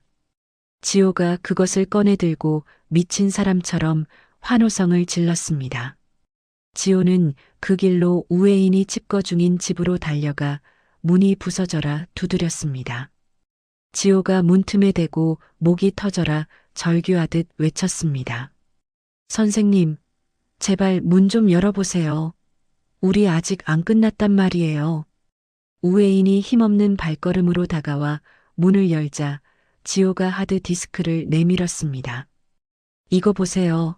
선생님, 도안들이 여기 다 살아있어요. 옷은 다시 만들면 되잖아요.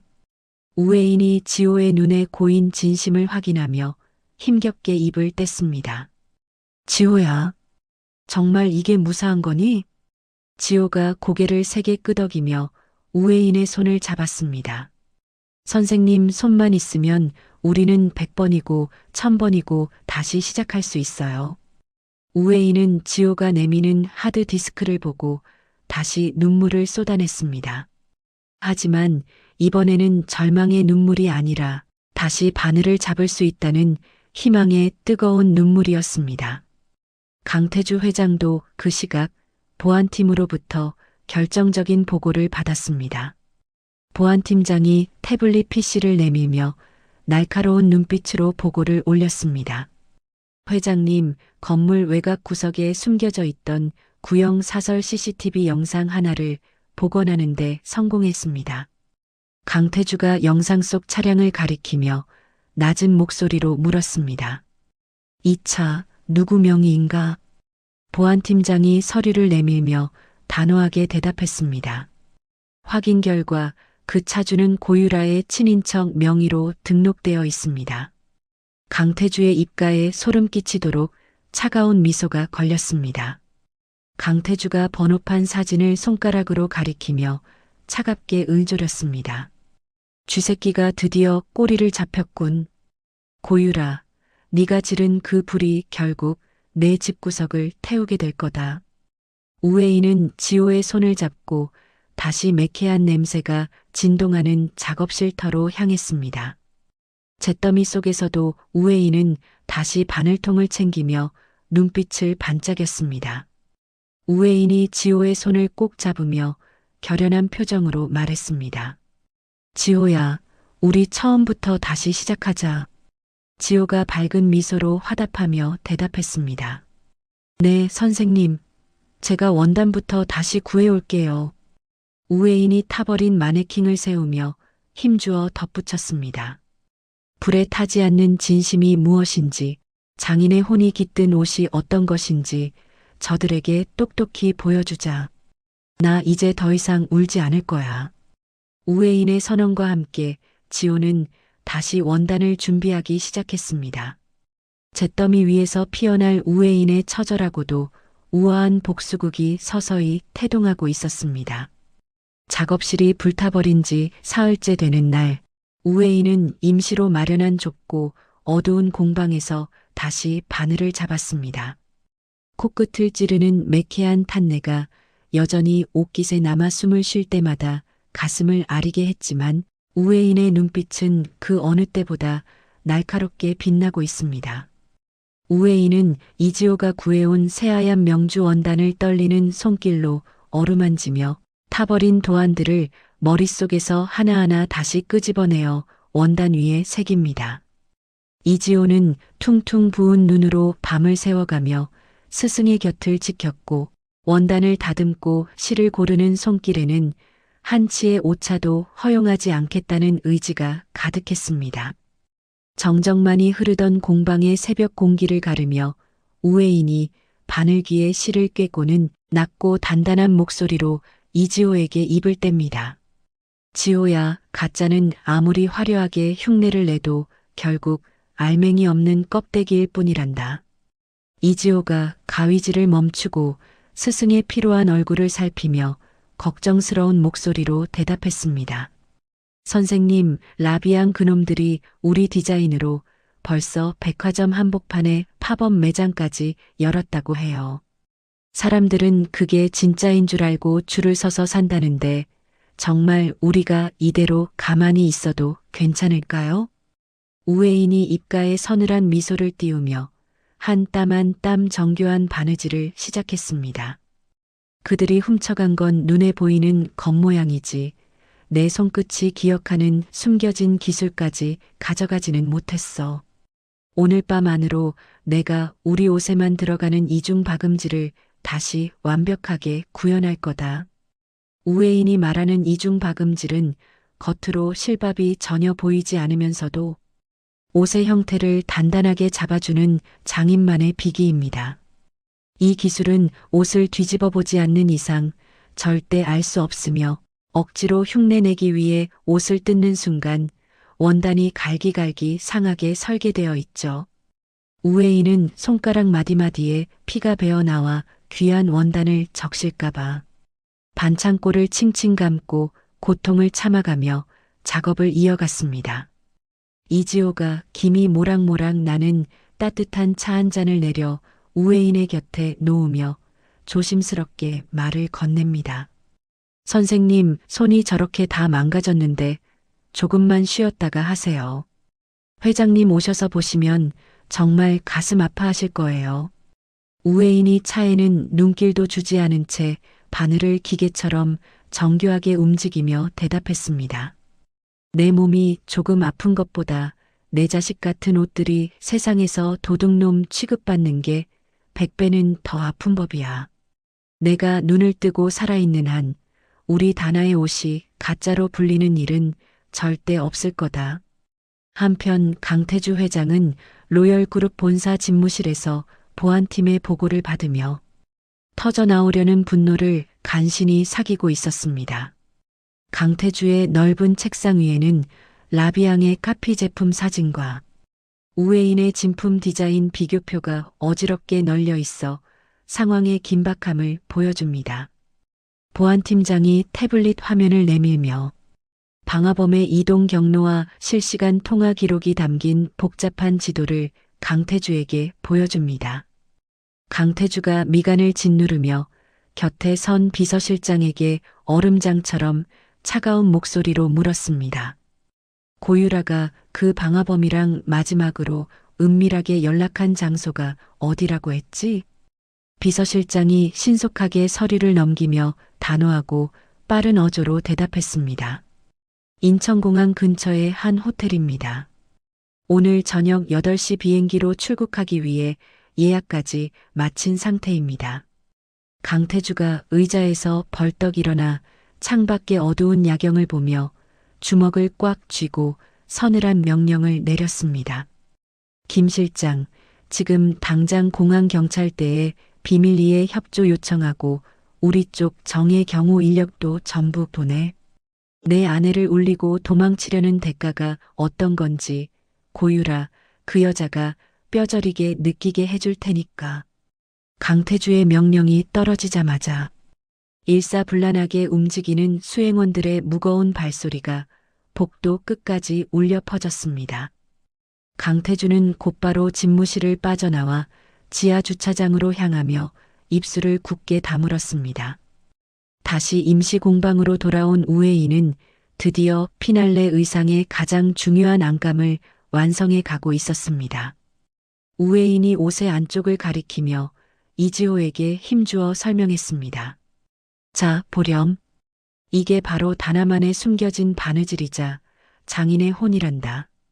라비앙의 옷은 겉만 번드르르하지 속은 엉망일 게 뻔해. 이걸로 저들의 비열한 정체를 세상에 낱낱이 밝힐 거야. 그날 오후 우웨이는 강태주가 마련한 긴급 기자간담회 자리에 당당한 모습으로 섰습니다. 수많은 취재진이 디자인 표절 논란에 대해 직접 해명해달라며 날카로운 질문과 함께 마이크를 들이대고 있었습니다. 우웨이는 떨리는 마음을 다잡고 자신이 새로 만든 옷과 시중에서 파는 라비앙의 옷을 무대 위에 나란히 걸어두었습니다. 기자들이 의아한 표정으로 쳐다보자 우웨인이 가위를 들어 라비앙의 옷을 거침없이 과감하게 찢어버렸습니다. 여러분, 이 옷의 안쪽을 자세히 보십시오. 겉은 제 디자인을 베꼈지만 속은 실밥이 엉망으로 엉켜 있고 중심이 뒤틀려 있습니다. 우웨인이 이번에는 자신이 밤새 만든 옷을 뒤집어 기자들에게 보여주며 당당하고 울림 있는 목소리로 외쳤습니다. 이게 바로 제 손끝에서 진심으로 탄생한 진짜 다나의 옷입니다.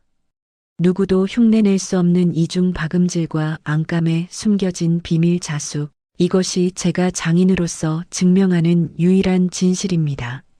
장내에는 카메라 플래시가 폭죽처럼 눈부시게 터졌고 기자들은 정교하고 아름다운 마감 처리에 경악을 금치 못했습니다. 우웨인의 발표가 전국으로 실시간 방송되는 시각, 고유라는 인천공항 출국장 앞에서 초조하게 안절부절 못하고 있었습니다.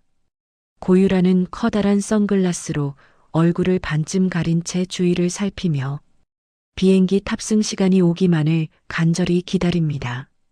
그때 검은 양복을 입은 남자들이 고유라를 순식간에 에워싸더니 앞길을 막아섰습니다. 강태주 회장이 군중 사이에서 천천히 걸어 나와 고유라 앞에 서더니 고유라의 선글라스를 단숨에 낚아채 바닥에 던져버렸습니다. 고유라가 당황해서 뒤로 물러나며 파르르 떨리는 비굴한 목소리로 소리쳤습니다. 강 회장님, 갑자기 이게 무슨 무례한 짓이에요? 나 지금 아주 바쁜 사람이라고요. 강태주가 싸늘하고 비릿한 미소를 지으며 고유라의 얼굴 앞에 구속영장과 통화 내역 기록을 들이밀었습니다. 어디를 그렇게 급하게 도망가나? 방화교사의 산업 스파이 혐의까지 내 죄명이 아주 화려하더군. 고유라가 얼굴이 흑빛이 되어 바닥에 주저앉으며 강태주의 바짓가랑이를 붙잡고 비굴하게 애걸하기 시작했습니다. 회장님, 제가 정말 잘못했어요. 저 여자가 잘 되는 게 너무 배가 아파서 잠시 미쳤었나 봐요. 제발 한 번만 봐주세요. 강태주가 고유라를 벌레 보듯 경멸 어린 눈빛으로 내려다보며 차갑게 대답했습니다. 용서는 내가 아니라 판사 앞에 가서 빌어. 그리고 내 아내가 만든 그 위대한 옷들이 내 비참한 인생을 어떻게 무너뜨리는지 감옥에서 똑똑히 지켜봐. 공항 경찰들이 달려와 고유라의 양손에 수갑을 채우자 공항에는 수많은 사람의 수군거림과 야유가 가득 찼습니다.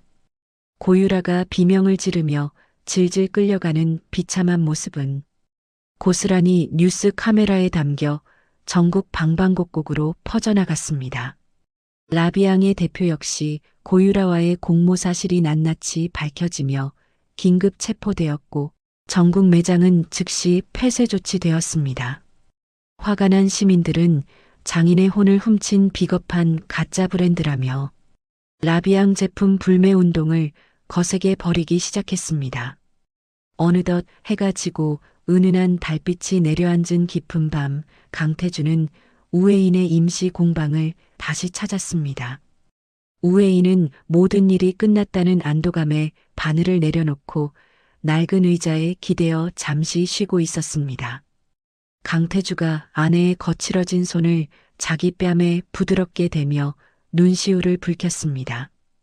혜인아, 정말 고생 많았어. 이제 그 누구도 감히 당신을 모함하거나 무시하지 못해. 내가 약속했잖아. 우회인이 남편의 따뜻하고 든든한 체온을 느끼며 희미하게 행복한 미소를 지었습니다. 태주 씨, 정말 고마워.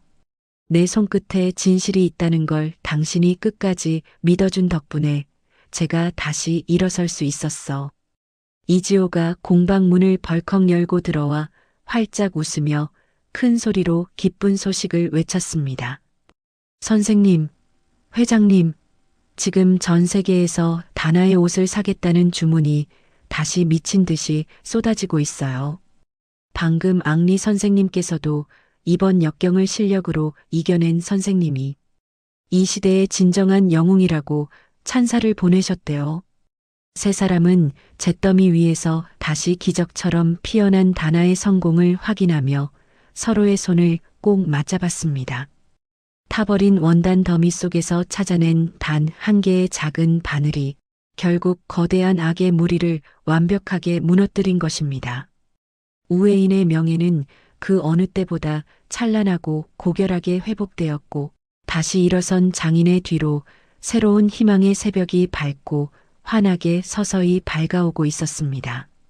공방 창문 너머로 비치는 아침 햇살은 이제 더 이상 매캐한 연기가 아닌 장인의 열정과 승리를 축복하는 찬란한 금빛으로 넘실거리고 있었습니다. 시련의 계절이 지나고 어느덧 3년이라는 시간이 흘러 파리 샹젤리제 거리에는 동양의 신비로운 곡선을 담은 매장이 들어섰습니다. 브랜드 다나의 로고가 파리의 유서 깊은 건물 정면에 당당하게 걸리고 전 세계 패션 리더들이 그 문을 열기 위해 줄을 섰죠. 우웨이는 이제 51살의 나이가 되었지만 여전히 맑은 피부와 기품 있는 미소를 간직한 채 매장 중앙에 서 있습니다.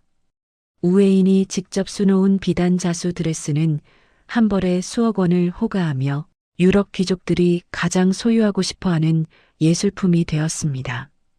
화려한 파티가 열리는 매장 안에서 61살이 된 거장 앙리 드샹이 샴페인 잔을 들고 우웨인에게 다가옵니다.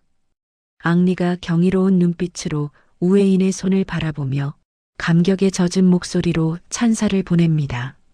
선생님, 당신의 손끝에서 태어난 이 옷들은 이제 단순한 의복이 아니라 인류가 보존해야 할 영혼의 조각입니다. 우웨인이 수줍게 웃으며 앙리에게 정중하게 고개를 숙여 감사의 마음을 표했습니다. 과찬이세요, 앙리 선생님. 저는 그저 비단 위에 제 진심을 조금 얹었을 뿐인걸요. 앙리가 고개를 가로저으며 주변 사람들에게 들으라는 듯 큰 소리로 다시 외쳤습니다. 아니요, 이것은 기적입니다. 화마조차 태우지 못한 장인의 혼이 전 세계를 감동시키고 있는 것입니다. 그 옆에서는 이제 31살의 청년이 된 이지호가 훌쩍 커버린 키만큼이나 성숙해진 모습으로 취재진에게 둘러싸여 있습니다. 이지호는 다나의 수석 디자이너로서 자신의 이름을 딴 세컨드 라인을 성공시키며 패션계의 무서운 신예로 떠올랐죠. 이지호가 인터뷰 도중 멀리서 미소 짓는 우회인을 발견하고는 마이크를 고쳐 잡으며 목소리에 힘을 주어 말했습니다. 제가 가진 감각은 모두 길거리에서 주운 쓰레기 같았습니다. 하지만 우회인 선생님께서 제 손에 바늘을 쥐어주셨고 진정한 아름다움이 무엇인지 가르쳐 주셨습니다. 이지호가 무대 위로 올라와 우회인을 향해 고개를 깊게 숙이자 파티장에는 우레와 같은 박수 소리가 터져 나왔습니다. 우회인은 제자의 성장이 그 무엇보다 기쁜 듯 눈시울을 붉히며 이지호의 어깨를 토닥여 주었습니다. 같은 시각 서울의 교도소 정문 앞에서는 낡은 가방 하나를 든 초라한 행색의 여자가 조심스럽게 발걸음을 내딛고 있습니다. 3년의 수감 생활 끝에 만기 출소한 51살의 고유라는 예전에 화려했던 모습은 온데간데 없이 늙고 쇠약해진 모습입니다. 고유라가 떨리는 손으로 남편에게 전화를 걸어보지만 수화기 너머에서는 번호가 바뀌었다는 차가운 기계음만 들려올 뿐입니다. 고유라의 남편은 그녀가 구속된 지 반년 만에 이혼 소송을 제기했고 모든 재산을 가로챈 뒤 다른 젊은 여자와 재혼해 자취를 감췄죠. 고유라는 갈 곳 없는 신세가 되어 비를 피할 처마를 찾다가 편의점 가판대에 놓인 잡지 표지 속 우회인의 얼굴을 발견합니다. 잡지 속의 우회인은 전 세계에서 가장 영향력 있는 여성으로 뽑혀 눈부시게 빛나는 보석보다 더 찬란한 미소를 짓고 있었습니다. 고유라는 자신의 비참한 몰골과 대비되는 우회인의 모습에 절규하며 잡지를 바닥에 내팽개치고 짐승처럼 울부짖었습니다. 말도 안 돼. 왜 나만 이렇게 비참해야 해? 우회인 저녀는 원래 세탁소 딸이었다고. 고유라는 길거리를 지나가는 사람들의 시선을 느끼며 황급히 낡은 점퍼 소매로 얼굴을 가린 채 어둠 속으로 도망치듯 사라졌습니다. 하지만 고유라를 기다리는 것은 화려한 파티가 아니라 당장 내일의 끼니를 걱정해야 하는 냉혹한 현실의 밑바닥이었습니다. 몇 달 뒤 로열 백화점 지하 2층의 공용 화장실 입구에서는 한 여자가 고무장갑을 낀 채 바닥을 닦고 있습니다. 헝클어진 머리를 질질 묶고 청소 유니폼을 입은 채 허리를 숙이고 있는 여자는 다름 아닌 고유라였습니다. 고유라는 생계를 위해 과거 자신이 BVIP 대접을 받으며 활보하던 이 백화점의 가장 낮은 곳의 청소부로 취직하게 된 것입니다. 고유라가 독한 락스 냄새에 쿨럭이며 변기칸을 닦고 있을 때 화장실 밖에서 우아한 구두 굽소리와 함께 경호원들의 묵직한 발소리가 들려옵니다. 고유라는 본능적으로 몸을 움츠리며 문틈 사이로 바깥을 살피다가 심장이 멎을 것 같은 충격을 받았습니다. 수십 명의 수행원에 둘러싸인 우회인이 강태주 회장의 팔짱을 낀 채 기품 있게 라운지를 향해 걸어오고 있었기 때문입니다. 강태주는 56살의 중후한 매력을 뽐내며 아내의 발걸음에 맞춰 천천히 보폭을 조절하는 다정한 남편의 모습입니다. 강태주가 아내의 귀에 대고 부드럽게 속삭이며 웃음을 터뜨리자 우회인도 행복한 듯 남편의 어깨에 살짝 기댑니다. 고유라는 대걸레를 꽉 쥐고 부들부들 떨며 자신이 무시했던 그 촌년이 도달한 구름 위의 삶을 넋을 잃고 바라보았습니다. 고유라는 지금 당장이라도 밖으로 뛰어나가 우회인의 바짓가랑이를 붙잡고 예전의 정을 생각해서 도와달라고 빌고 싶은 충동을 느꼈습니다. 하지만 고유라는 차마 문을 열지 못하고 청소 도구함 뒤로 몸을 숨긴 채 숨을 죽이며 눈물을 흘렸습니다. 자신이 저질렀던 악행들이 주마등처럼 스쳐 지나가며 이제야 비로소 자신이 얼마나 어리석었는지 뼈저리게 깨달았기 때문입니다. 우회인은 라운지로 향하던 중 잠시 발걸음을 멈추고 고유라가 숨어있는 화장실 쪽을 가만히 응시합니다. 강태주가 의아한 듯 아내를 바라보며 다정하게 이유를 묻습니다. 혜인아, 왜 그래? 어디 불편한 곳이라도 있어? 우회인은 잠시 침묵을 지키다가 이내 평온한 미소를 지으며 고개를 가로저었습니다. 우회인은 화장실 안에서 느껴지는 비참한 기운을 이미 감지한 듯 했지만 끝내 아는 체 하지 않고 다시 발을 뗐습니다. 아니에요, 당신. 그냥 옛날 생각이 잠시 나서요. 우리가 참 먼 길을 돌아왔네요. 우회인은 용서가 아닌 무관심이야말로 진정한 복수라는 것을 알기에 고유라의 이름을 영원히 기억에서 지워버리기로 한 것입니다.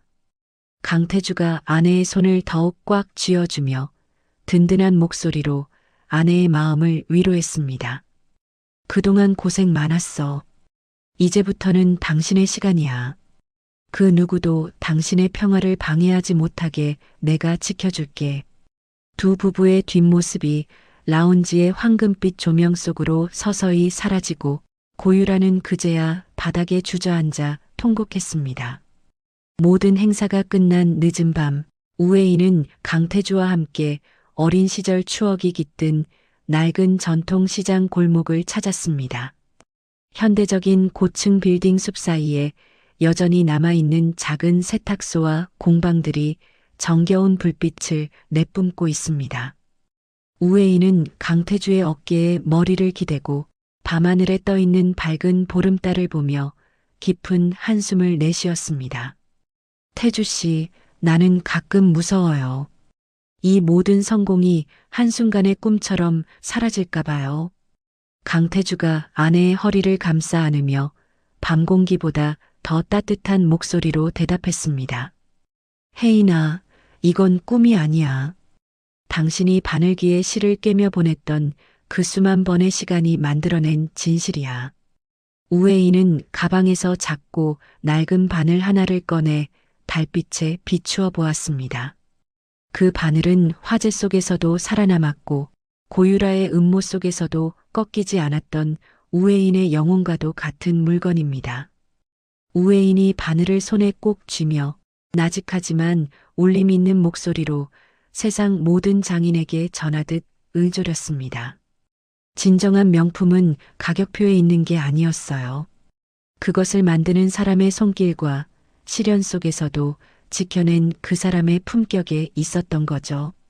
강태주가 아내의 이마에 부드럽게 입을 맞추며 두 사람의 그림자가 골목길에 길게 늘어집니다. 세탁소 집 딸에서 세계적인 거장으로 시련을 딛고 일어선 장인의 우아하고도 위대한 여정이 이제 새로운 장을 열고 있었습니다.